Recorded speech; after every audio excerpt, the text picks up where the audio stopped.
குடிமங்கலம் காவல் நிலைய சிறப்பு உதவி ஆய்வாளர் சண்முகவேல் வெட்டி படுகொலை செய்யப்பட்டிருக்கக்கூடிய சம்பவம் அதிர்வலைகளை ஏற்படுத்தி இருக்கிறது. இது தொடர்பான முழு விவரங்களோடு இணைகிறார் நமது செய்தியாளர் சதீஷ் முருகன். வணக்கம் சதீஷ் முருகன்.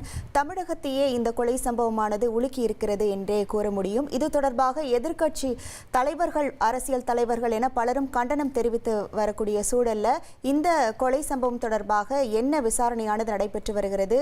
தற்போது இந்த விசாரணையின் நிலை என்னவாக இருக்கிறது? அது தொடர்பான முழு விவரங்கள். வணக்கம் கவிதா. திருப்பூர் மாவட்டம் உடுமலைப்பேட்டை அருகே இருக்கக்கூடிய குடிமங்கலம் காவல் நிலையத்திற்கு எல்லைக்குட்பட்ட பகுதி சின்னூத்து.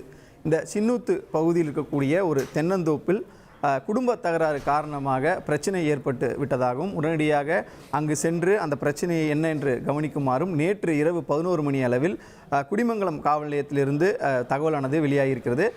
அவசர கட்டுப்பாட்டு அறைக்கு சென்று அங்கிருந்து குடிமங்கலம் காவல் நிலையத்திற்கு தகவல் தெரிவிக்கப்பட்டது. இந்த சூழலில் அந்த பகுதியில் இரவு ரோந்து பணியில் இருந்த நெடுஞ்சாலை ரோந்து பணியில் இருந்தக்கூடிய சண்முகவேல் சிறப்பு உதவி ஆய்வாளராக பணியாற்றி வந்தார்.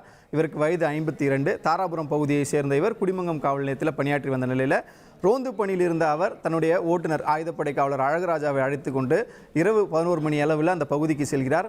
அங்கு சென்ற பொழுது அங்கு இருக்கக்கூடிய ஒரு முதியவர் முகத்தில் காயங்களுடன் காணப்படுகிறார். அவரிடம் விசாரணை செய்த பொழுது தன்னுடைய மகன்கள் தன்னை தாக்கிவிட்டதாக தெரிவிக்கிறார். உடனடியாக அங்கிருந்த 2 நபர்களையும் அவர் சமாதானம் செய்து வைக்கிறார். இந்த சூழ்நிலையில் அதே தோட்டத்தில் மேலாளர் பொறுப்பில் இருக்கக்கூடிய ரங்கசாமி என்பவரும் அந்த பகுதியில் இருக்கிறாரு. ரங்கசாமியும் காவல் வந்திருக்கக்கூடிய அந்த உதவி ஆய்வாளரிடம் நடந்த சம்பவங்கள் குறித்து விவரித்து கொண்டிருந்த பொழுதே அந்த பகுதியில் இருந்த மணிகண்டன் மற்றும் தங்கப்பாண்டி ஆகிய இருவரும் சேர்ந்து, இவர்கள் தான் அந்த முதியவருடைய மகன்கள், இருவரும் சேர்ந்து உடனடியாக அந்த காவல் உதவி ஆய்வாளரை தாக்க முயற்சி செய்திருக்கிறார்கள். இந்த சம்பவத்தில் அந்த ரங்கசாமியும் உடன் வந்திருந்த ஆயுதப்படை காவலர் அழகுராஜாவும் அங்கிருந்து வெளியேறிவிடவே அதே பகுதியில் அவர் வெட்டி படுகொலை செய்யப்படுகிறார்.